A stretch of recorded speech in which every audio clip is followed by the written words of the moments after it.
Well, another day, another deep dive into this weird world from sunny San Diego. I'm Greg Carlwood. And we've all heard things like any sufficiently advanced technology can appear to be magic. And we know that the deep state, deep corporate nexus is probably ahead by 50 to 100 years technologically compared to what society sees. We sometimes wonder if the physics-defying crafts in the sky are ours or something we've even halfway been able to reverse engineer. Tens of thousands of people have stories of being harassed and gang-stalked with advanced frequency weapons. And one might even say that the technology that actually took down the Twin Towers still seems a bit mysterious when you really look at it. There's a lot going on, and it's actually pretty hard to say how far down the technological track the technocrats actually are. We now hear stories of quantum computers, geoengineering, voice-to-skull technologies, and even brain-computer interfaces. But we have no idea how often these things are in use, or what they're really capable of. The culture shapers certainly seem to be pushing us down a path many aren't even aware we're on. Those who study the furthest edges of these technologies are doubted and mocked. And soon we might even wake up with a world around us that's been so thoroughly altered by advanced technology that we couldn't even go back if we wanted to. So it seems that we should always keep an eye on this space, and one of the most dependable watchers of the planet's puppet masters and their technocratic toys is the great Elana Freeland. She was here once before in 2017 in a THC episode titled The Space Fence, Planetary Lockdown, and the Ionized Sky, which certainly sounds to me now like she was way ahead of the curve. And now she's completed the third book in what turned out to be a geoengineering trilogy of the highest order. There was Chemtrails, HARP, and the Full Spectrum Dominance of Planet Earth, released in 2014. Under the Ionized Sky, From Chemtrails to the Space Fence Lockdown in 2018. And now Geoengineered Transhumanism, how the environment has been weaponized by chemicals, electromagnetics, and nanotechnology for synthetic biology, which should be out by the end of the month and looks to be backordered already. For many years, Elana has been a writer, ghostwriter, lecturer, storyteller, and teacher who researches and writes on deep state issues, including the stories of survivors of MKUltra ritual abuse and invasive electromagnetic weapons. Her undergraduate degree was in creative writing with a second major in biology, and her Master of Arts degree from St. John's College specializes in historiography. It's certainly a pleasure to have her back, the transhumanist technology teacher, geoengineering educator, and thorn in the side of the big machine. Elana, welcome back to the Higherside. Wow, Greg, that was a great introduction. I'll have to keep that because it's probably the best I've heard in a long time. Wow. So good. You covered all the topics that geoengineering has something to do with. Yes, not an easy task because you cast such a wide net over so many areas, so I appreciate that acknowledgement. It's all in a day's work for me, but this is going to be really interesting. I appreciate you coming back. I know you're in high demand, and I wanted to get a new interview with you while I could, and this marks one of the very rare times that I haven't read the book first because it seems like it's been delayed a little bit, but I think you know your stuff really well, so you probably won't even need me to tell people about it. Oh, no. I'm so grateful that you're and I forgot, you're one of the few interviewers who actually reads the books before I come on. That's so rare. That is so rare. So, yes, it's delayed. I actually started this book 2.5 years ago. I knew that I needed to go somewhere toward synthetic biology. And I already had enough material from notes and files that I started in. And then the COVID-19 lockdown happened. I saw the Wuhan footage. I realized what was going on. And then I have delayed the book again and again and again because so much breaking information required me to listen to so much video. I mean, in a way, I'm a much faster reader than watching long videos of people, but I had to do that because it was such breaking news every day. And then finally, I had it figured out and was able to stop writing. That's, of course, that's one of writers' moments of realization that, am I done? Am I done? Am I done? And I realized, yes, I am done. And I have figured it out to the best of my ability. And the book, are you ready for this? Is weighing in at 688 pages Oh. with 60 illustrations. And I left Feral House. They were the ones who did the first two books, did a great job on those books. They were always very kind to me, but I felt that I had a large enough fan base that I could go off on my own and maybe make a few pennies more on each book. Mm. So that's what I'm doing. And that's another reason for the delays is that me, myself, and I are working on this and having to put it together. It is at the point now where I'm doing the final look over of the formatting by a fabulous formatter I found before submitting it to the Ingram Spark Distribution Company. And so I'm so happy that it's turned out really great. And it's an investment for people because it's basically a handbook that people need to understand how large the picture is and how far the technology has moved into our bodies and our brains. That's the important part. When I did the other two books, yeah, I talked a little bit about that, but I mainly was building a picture of the huge geoengineered structure, the electromagnetic chemical structure that was over us, and also throwing in what the nanotechnology was doing in it. So it was a big environmental picture. And now I'm taking the first 100 pages of the book to again talk about the environment, again talk about the geoengineered. I was just yesterday, Greg, if you haven't heard it, you really need to hear it. Clifford Carnicom was interviewed yesterday by Dr. Andy Kaufman, Mm. and it's a really good interview. Clifford hardly, we're still good friends. He hardly ever does interviews. And what he was saying was so heart wrenching because he's been saying it for decades, 2 decades, which is that the atmosphere and planet Earth have been utterly changed. And now I can say that from my research, based on Clifford's early research, that the human being is being now changed. And a lot of it's happening through the environment. Strangely enough, most people don't even think of that.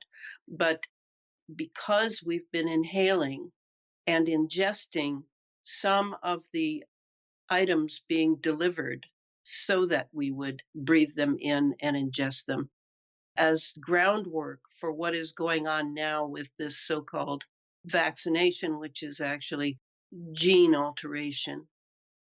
We've been engaged in this, I guess I have to call it an operation, for over 2 decades.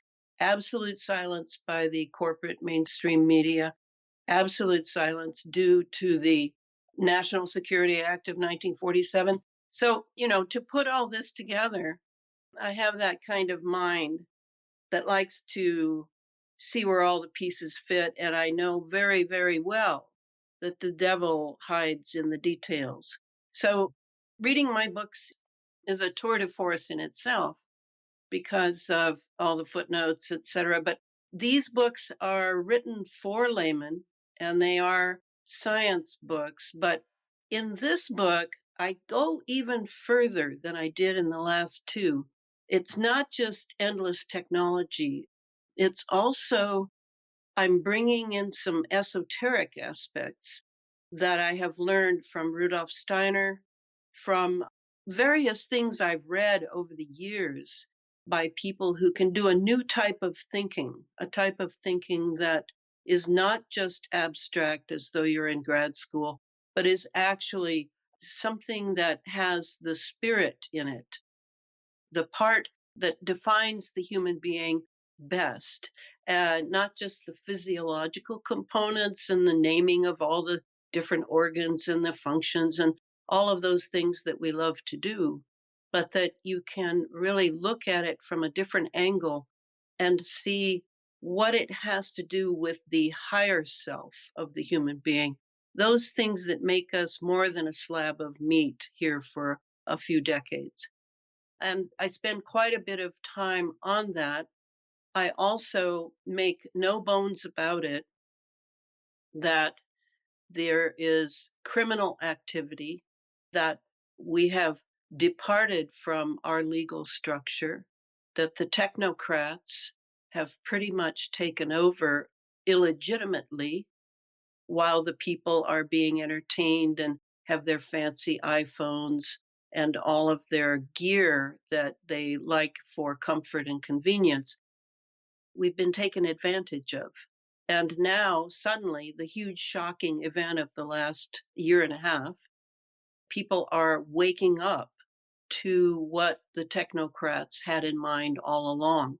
And that's the story that I actually tell. I start out from geoengineering and when what's going on planetarily and around the planet, all the way through the second part of the book is about the smart city and the smart hospitals that are no longer to be trusted because of the technology and the intent behind this use of the technology, what the military calls dual use technology, meaning the military can use it and it's civilian as well. And then going to part three of the book, where I really discuss the genetics and, of course, this latest operation that we're still undergoing. So that's kind of the span of the book and why such a large topic takes almost 700 pages to tell the story so that people can really just do a bit here and there whenever they wish. And my hope is that people would get together as communities or as groups of friends to actually read it together aloud and discuss it at a pace that's not rapid like watching a video or anything like that, but is a process, a real human process of seeing what they can glean from it for the survival of the human race, actually, is why I've worked so hard and as quickly as I can. Yes, yes. Well, pretty high stakes, and I'm sure it will have an impact. It's 680 pages I look forward to getting into. And just to read the description from the book, it says geoengineered transhumanism completes the picture of what geoengineering has been from its very inception decades ago to control the ionosphere with phased array heater blasts so as to maintain an ionized atmosphere in which chemicals, nanotechnology, and symbiosynergies can be continuously laid by jets, drones, and rockets in the name of, quote, climate change. Thus, the groundwork for the synthetic biology neural network inside Human 1.0 began by manipulating the macro environment upon which our extraordinary interior microenvironment depends. The air we breathe, the soil we grow on our food, the water we must replenish, all have been commandeered by biotech and big pharma for Human 2.0 transhumanism. And man, that's just a mouthful right there. And it does go on to talk about vaccinations and brain computer interfaces. But I wanted to ask you about Human 2.0. Help people wrap their minds around what that is. How would we define Human 2.0 and their plans to get us there? I think the young doctor who has spent the most time on this and utilizes this human 1.0, human 2.0 paradigm is Dr. Carrie Madej. And she has done many video interviews in which she speaks very forthrightly about her concern that humanity is being changed genetically now, certainly through what has come before this so called vaccination program going on now. But we really have to understand that what is human. I mean, really, I don't meet many people, Greg, who really understand what humanity is, what being human is.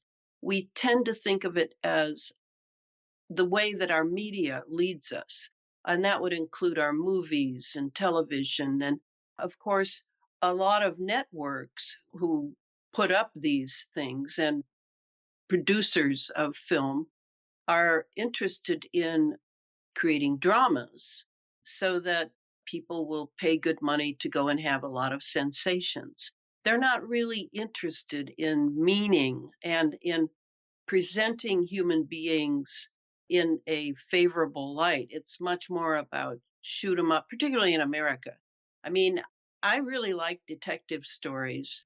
I read them when I have time before bed, and then I like films of them. And even I don't have a television. I've never owned one. I don't own an iPhone either. These are weapon systems to me. But I do own a computer. It's a weapon system I have to own as a writer and a researcher. But when I'm watching detective stories, what I love about them, and I normally just watch European ones because they're not obsessed with guns and violence. They're actually trying to think through the crime rather than the American version, which it tends to be over the top reaction response stuff. What I love about detective stories is that they're looking for something that after the body has been removed, the weapon is not there, the crime is over, but now they're looking around. The detective goes into wherever the crime happened and starts looking at details, details, details. This is what I do. This is exactly what I do and how I do it. I'm looking for patterns in amongst a lot of detail. So for me, the key to writing about things that I did not go to school for, but you don't I think a lot of people feel pretty hopeless about understanding technology because they think that you need to go and get a PhD in order to know something about the technology. Of course, that is not true.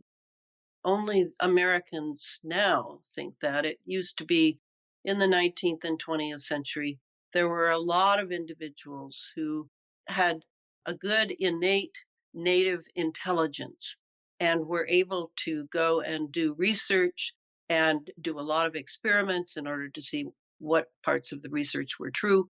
And they did not have degrees. And I think it's important for people to take up that their ability to concentrate on what someone like me, I mean, I'm just a layperson. A master's degree is almost like a high school degree when you're talking big bucks and career in any type of university subject. But to really take it up and start looking at it, question, maybe go and research a couple of things, and begin to understand that you can find pleasure in getting involved in this sort of research because truthfully, a crime has been committed. In fact, multiple crimes have been committed. And it's important, even if it never comes to court, if the courts are fixed, if the judges are being paid off, if they're parts of secret societies and they are told what to do, it doesn't matter because to me, the truth is the truth. And to bring the truth out into the light of day is always something that will further our cause as human beings, as individual human beings, as collective human beings. So that's why I feel strongly that to really pursue the truth, when you live in an era of so many lies, and they tend to be corporate lies and leader lies, so that it trickles, the trickle down effect is really not just economic, it's also that people think, oh, well, if the leaders are all crooks and all lying to us, then what does it matter what I do? Right. And this is the tragedy of our nation now. Certainly in the US, I think other countries have the same thing because the media has taken over everywhere in the world. And now, the cell phones are being given away in outbacks of Africa and other continents. So it's not wasted energy, is what I'm saying. And for me, obviously, I'm not working for money and I'm not working for a career. I'm working as a public service to people who want to wake up, who want to understand what time they've been born into and what the challenges of this time are. Every era has its challenges. And this one, I mean, I too am tempted to say we have never stood at this juncture. I think history has been repeated many times. In certainly being a historian, I've gone far, far, far back, all the way to archaeology, anthropology, etc. And I think that we may never have been here at this juncture where so many people are controlled in their minds by media. And I don't mean the content of media. I don't mean what the show is about or the news item of the day. No, I'm talking about the technology. I have a portion of the book, the second part of the book, I go pretty deeply in a short manner into a lot of different types of technology that you will find in your home, in your offices, in hospitals, etc. And to show how they are dual use, how they can be used to control. And take an example is the television. I keep telling people to throw their TV out, and I'm deadly serious because the technology of the new plasma screens and the HDs is really complete surveillance and absolute mind control, brain interference with frequencies that target living life forms in the living room, in the house. I'm absolutely serious. And this technology simply cannot be trusted at all. It's not just the programming, it's not what it was before with subliminals, even, trying to get people to buy Coca Cola kind of thing. It's not about that. It's very deep and invasive right in your own home, and you will not feel it at all. And then if you turn the TV off, it doesn't matter. All of that is still on. It's still on, even if you can't see it. So we're living in an era in which a lot of things are invisible to us, a lot of processes, a lot of technologies and how they work. It's all invisible. It's all a bit sophisticated, perhaps, particularly for people who didn't like science in high school, but it must be reckoned with for the sake of our children, our grandchildren. We can't wait for the experts. I don't know if everybody's noticed, but the experts seem to have greatly been bought off or afraid of losing their careers or afraid perhaps they've been threatened, Hmm. perhaps their families have been threatened.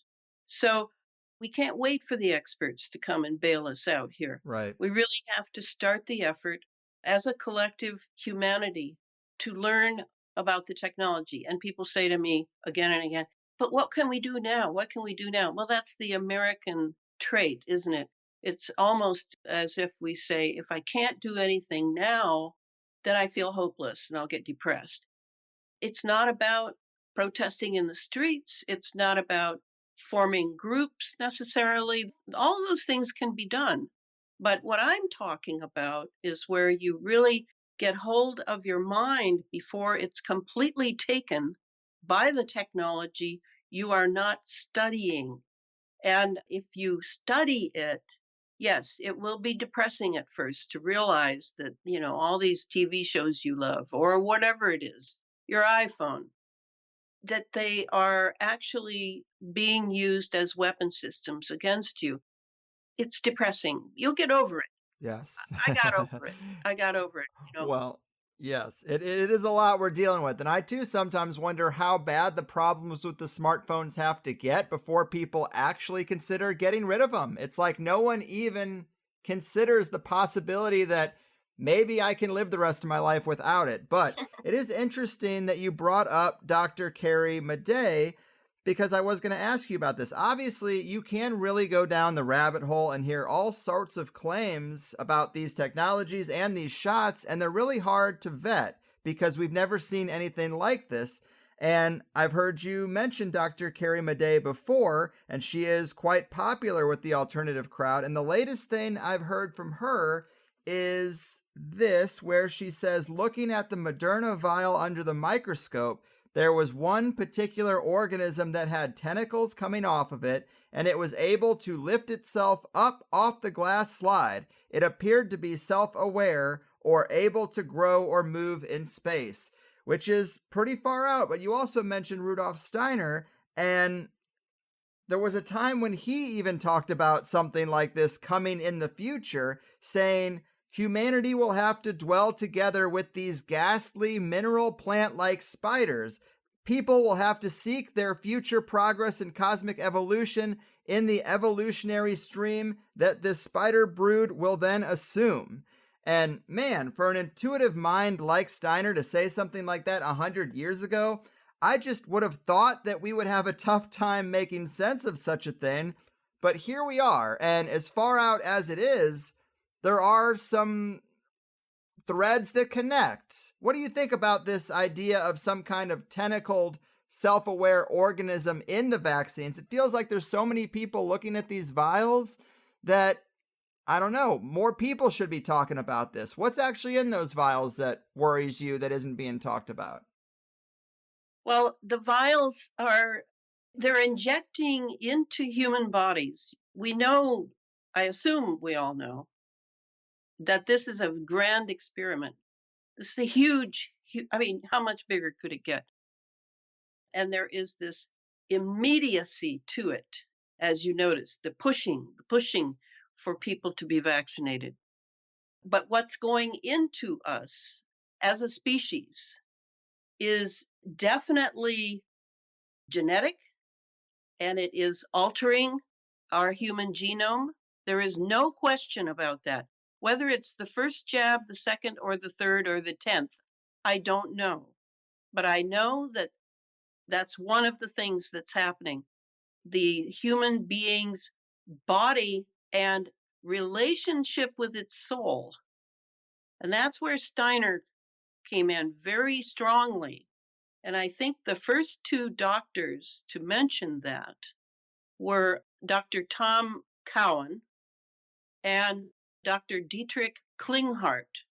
Both of them referenced Rudolf Steiner 100 years ago saying that a vaccine would be created which would immediately take over and blot out any thought as to the spiritual part of being human. So that's part of what's going on. There's no question. The other thing that's going on is different gain of function creatures made perhaps from treating virus or treating bacteria in certain ways with certain solutions, with certain electromagnetic heat and cold, with nanotechnology.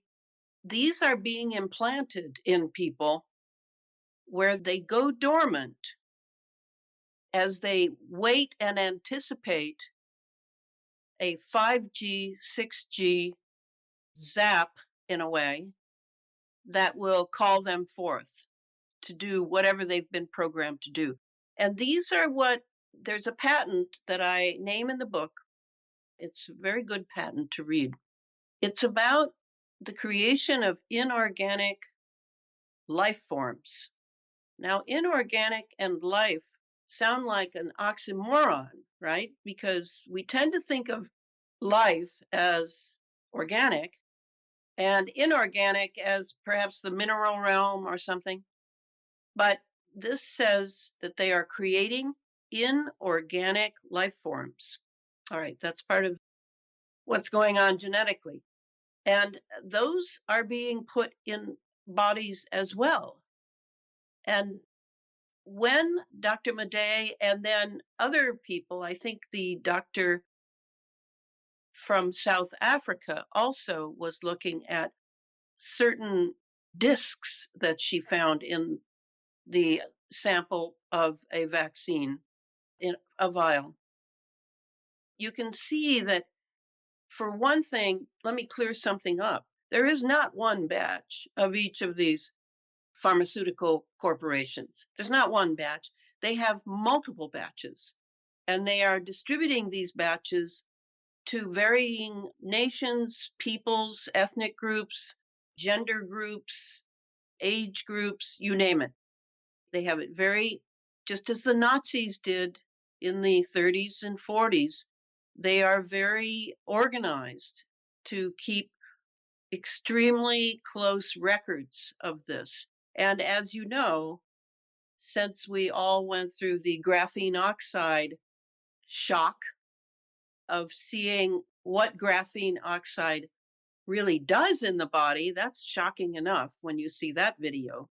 But to know that it's in the vaccinations, the so called vaccinations, they're not really vaccinations, that people are being tracked who have the jabs in order to make these records very thorough because they are experimenting on millions of people. Let's get that straight. I mean, it's fantastic, Greg, how they can keep that division line in a so called open society between the people who know this and are doing their own research and people who are watching their televisions tell them what to believe and listening to news that is completely filled with lies while they say that the other side, the, as you called us, alternative community, they're accusing us of what they're doing. It's incredibly clever and so unfortunate that people have gone this far to trust their technology without, I guess, the ability to discern. And you mentioned that too, of how, who do you believe? To have lost the ability to discern when someone is telling the truth and when you encounter someone who maybe they don't have all the truth, maybe they're in a process. I certainly am in a process of learning, but you look in their eyes, you look in their face, and you know this is a good person. I don't need CNN to tell me that. I don't need to go to a church or a temple in order to learn how to discern when someone is good and trying to tell me the truth. Right. It's that the media has amazingly, and I'm telling you, it's through the technology, not just the programming that they're spitting out. The media has usurped the place of people's discernment. And this is a very big problem. This is the big problem. And what can I say after all these years? I mean, I've been on this path for how long? Well, my whole life. I came of age in the 60s. We all knew that the CIA had been involved in killing John Kennedy. We all knew that the military industrial complex that President Eisenhower warned us of was gobbling up the best of America. And some of us took a route to just, oh, well, that's the way it is. I'm just going to see, how much money I can make and what I can make of my life.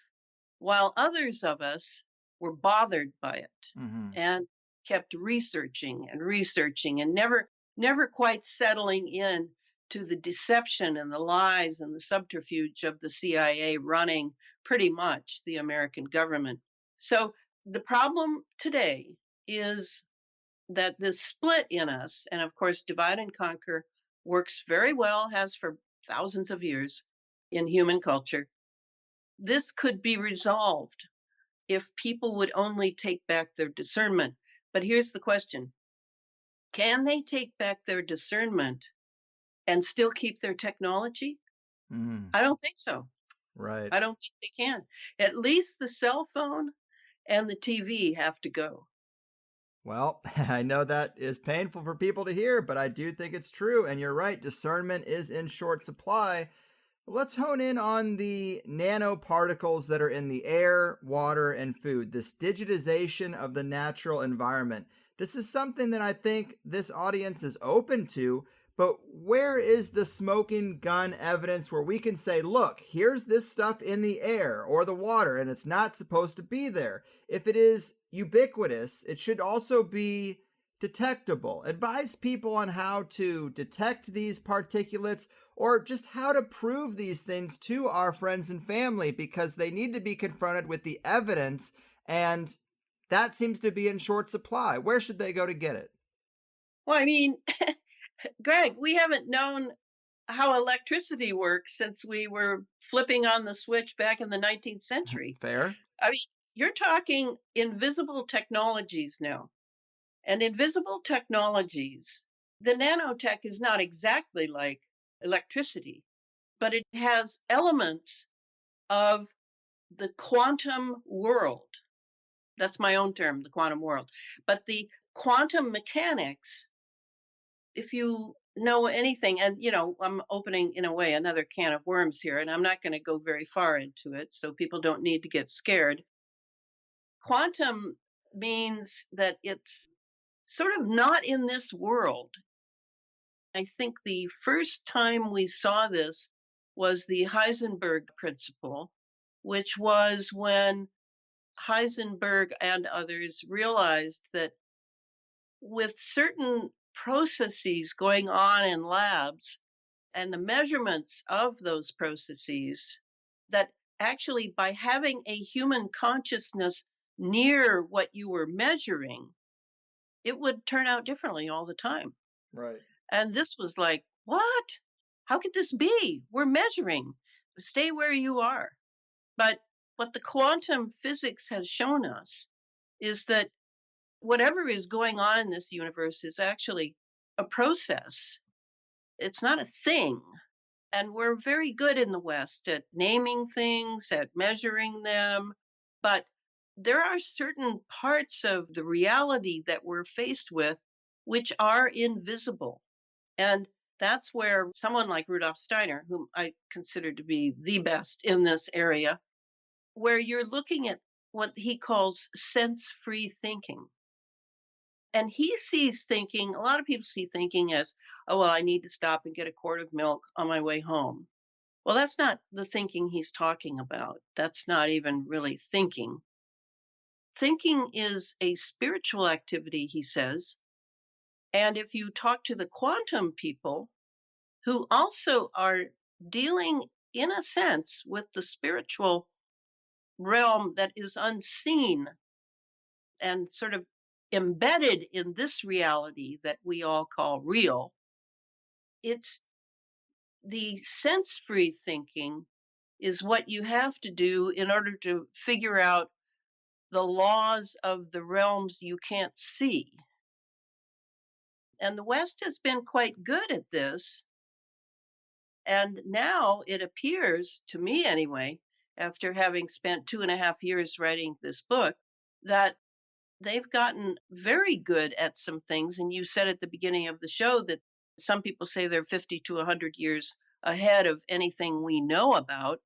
Well, I would say that that seems to be true regarding biology because they have been able to shift molecular biology to digital biology. They are actually creating gain of function, weaponized bacteria, virus, etc., by computer Mm-hmm. because they have the frequency and you can measure the frequency very well, generally, not always, but generally because of that Heisenberg thing. Right. All right, so now that I've said all that, I'll get back to your question. What do I say to people about the nanotechnology?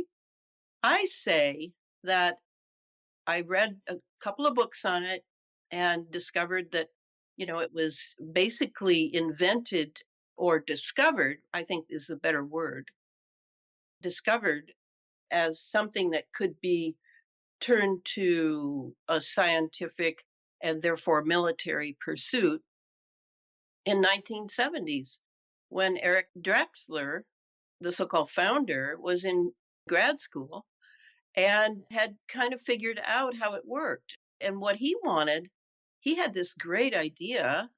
He was idealistic, or at least the books I read indicated he was, that if we could take atoms and lay them side by side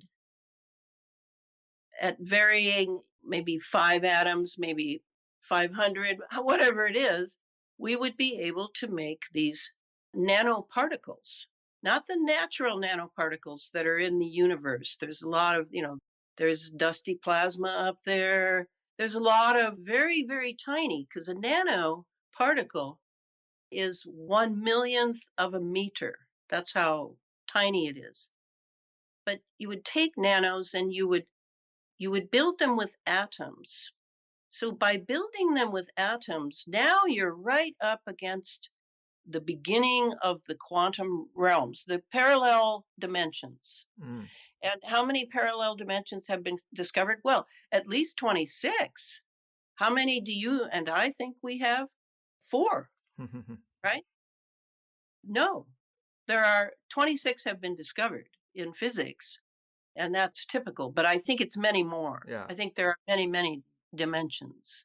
So when you're talking about nanotechnology, they're right up by the quantum level. So you start building them with atoms, and the more you build them and the more nanoparticles you've built, you'll see a consciousness in them. They actually swarm together.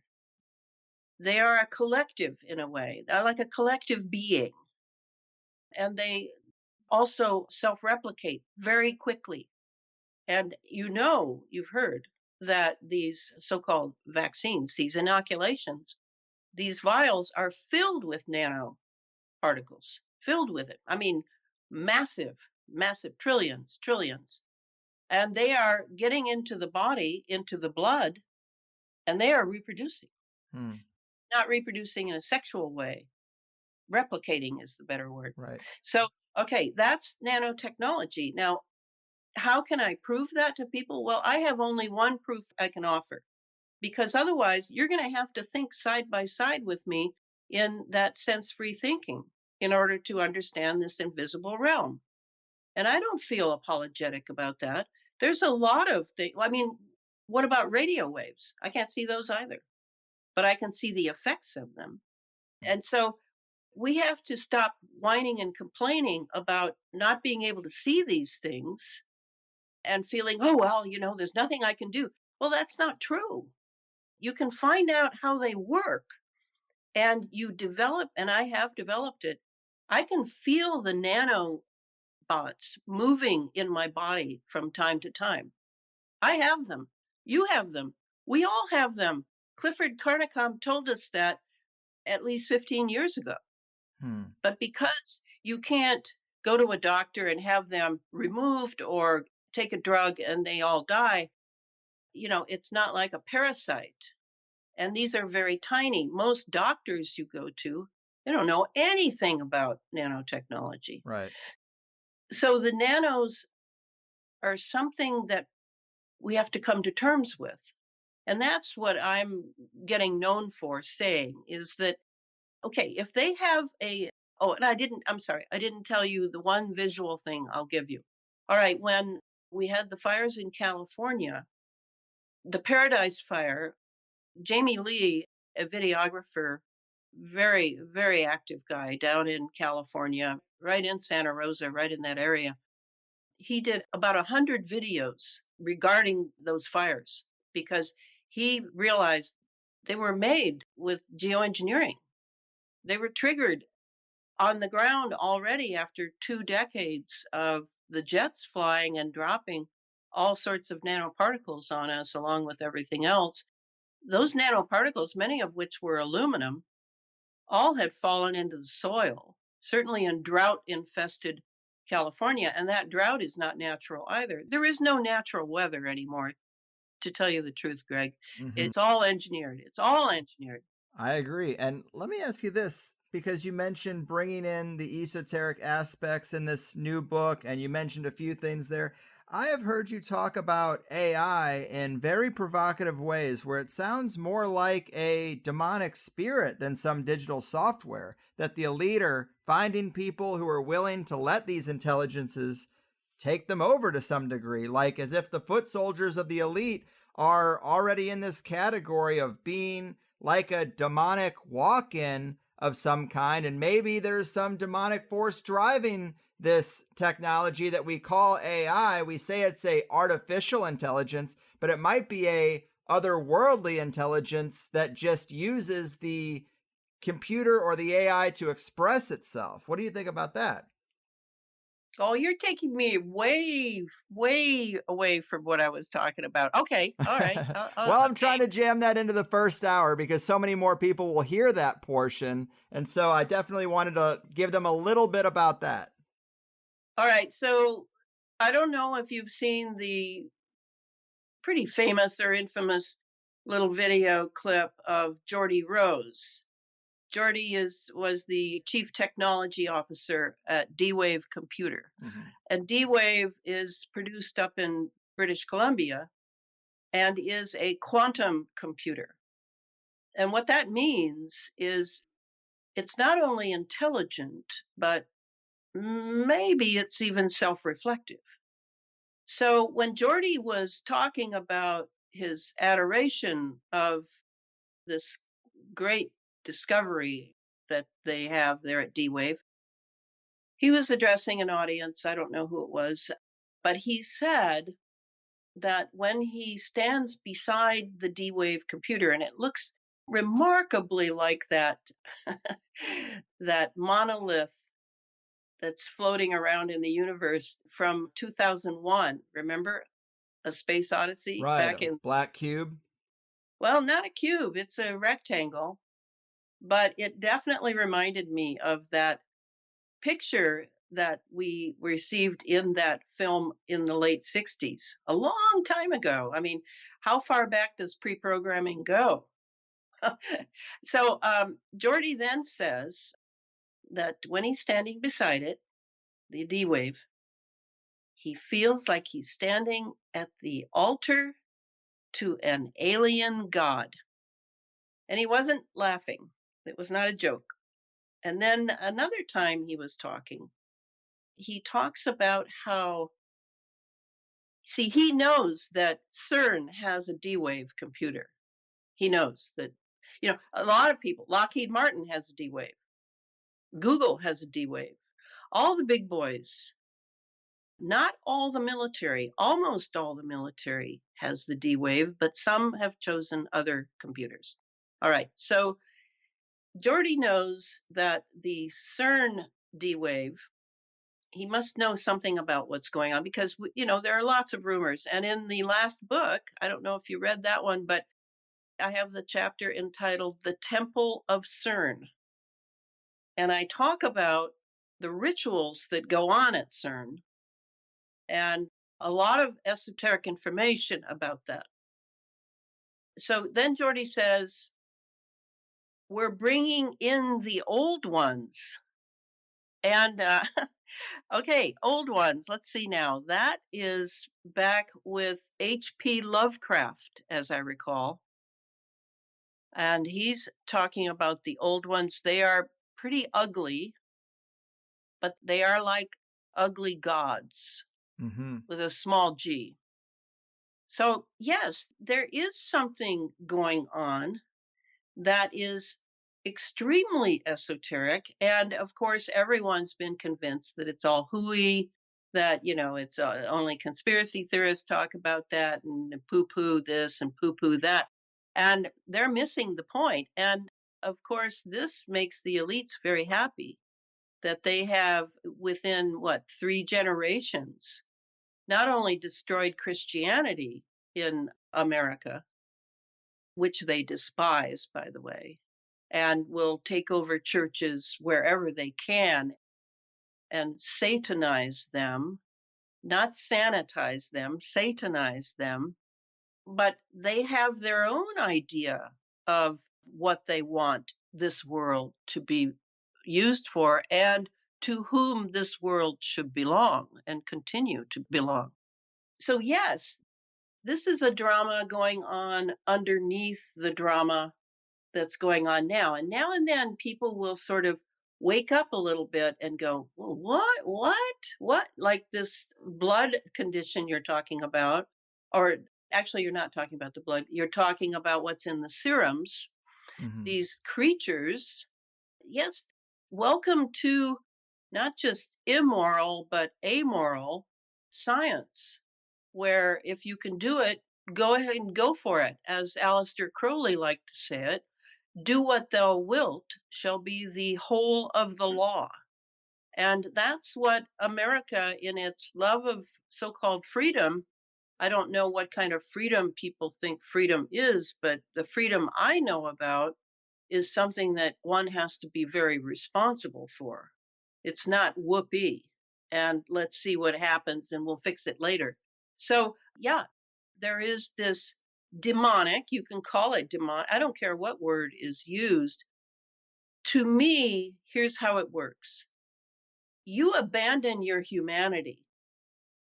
And what do I mean by humanity? You still have a head and two arms and two legs. You're not abandoning that, but you abandon a certain sensibility in the human soul. And there is a soul, a psyche, if you don't like the religious word soul, doesn't matter to me. But you have this innate capacity, which is utterly human. It's not from a frog, it's not from an angel, it's not from a god. It's utterly human. You have this capacity to be a human being. And then you're born into this world where you're going to have to deal with whatever's going on in your family, whatever's going on in your community, whatever's going on in your gender, your culture, your race.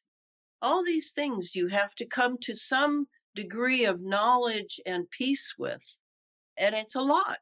It's a lot for humans to be born into this world and take on all of these levels that they have to find a way to edify their humanity, to learn more about being human, to learn about what it is to have a lot of human beings around who aren't at all like you, who maybe have very dark sides.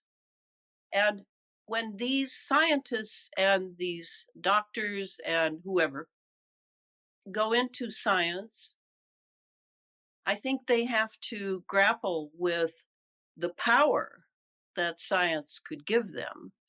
And I think that they don't realize when they're first going in to med school or into graduate school, they don't realize there are dark forces working through people who are there, who are watching them, and who are going to see if there's a weakness, if there's a way to bring this person on board to some of the agendas that the dark forces have against humanity. They don't realize that and they get caught. And once they get caught, then some of them really like it. And, you know, the rituals and the child murders and the drinking blood and all that terrible stuff, they get caught. And now they have to do what they're told. Perhaps they join a brotherhood. Perhaps it seems very benign. And then slowly, as they're in there a longer time, then other things start to manifest and unfold. And so that's kind of how it works. And when you make a vacuum in your psyche, your soul, whatever you want to call it, of your humanity, something will fill it. As you know, nature abhors a vacuum. And Yes. there will be an entity because this world is loaded with entities we cannot see. They are everywhere. And some of them are benign, and some of them are just sort of like big molecules, and some of them are, you know, Wilhelm Reich used to take photographs of them. They're like sky beings. They're made of plasma. They have a very thin plasma body. There's Yes. a lot going on here. A lot going on. And fortunate for us, so that we can concentrate on learning how to be a real human being, we don't see a lot of it. And that threshold has been purposely closed to us. But what is happening now is these scientists are chipping away at that threshold because they want what's on the other side, they think. And so we who are just regular people going to work, paying the mortgage, having a few kids, we're waking up pretty late. I mean, I've been awake for a long time, but not to this particular science. I didn't know about this before I started studying it and realizing, oh my gosh, they're changing molecular biology to digital biology. And that simply means they can run everything electromagnetically through Wi Fi. They can run people's brains, they can change their genetics, they can give them diseases, you name it. It can be done Hmm. that way now. I'm not using the future tense here. It's now. It's already here. So, yes, there is evil in the world, Dorothy, the Wizard of Oz, right? But if you retain your humanity, which is very real, we are an amazing species. We have been on a path of evolving here on planet Earth in material bodies, in living material lives, as Madonna sang in the 80s.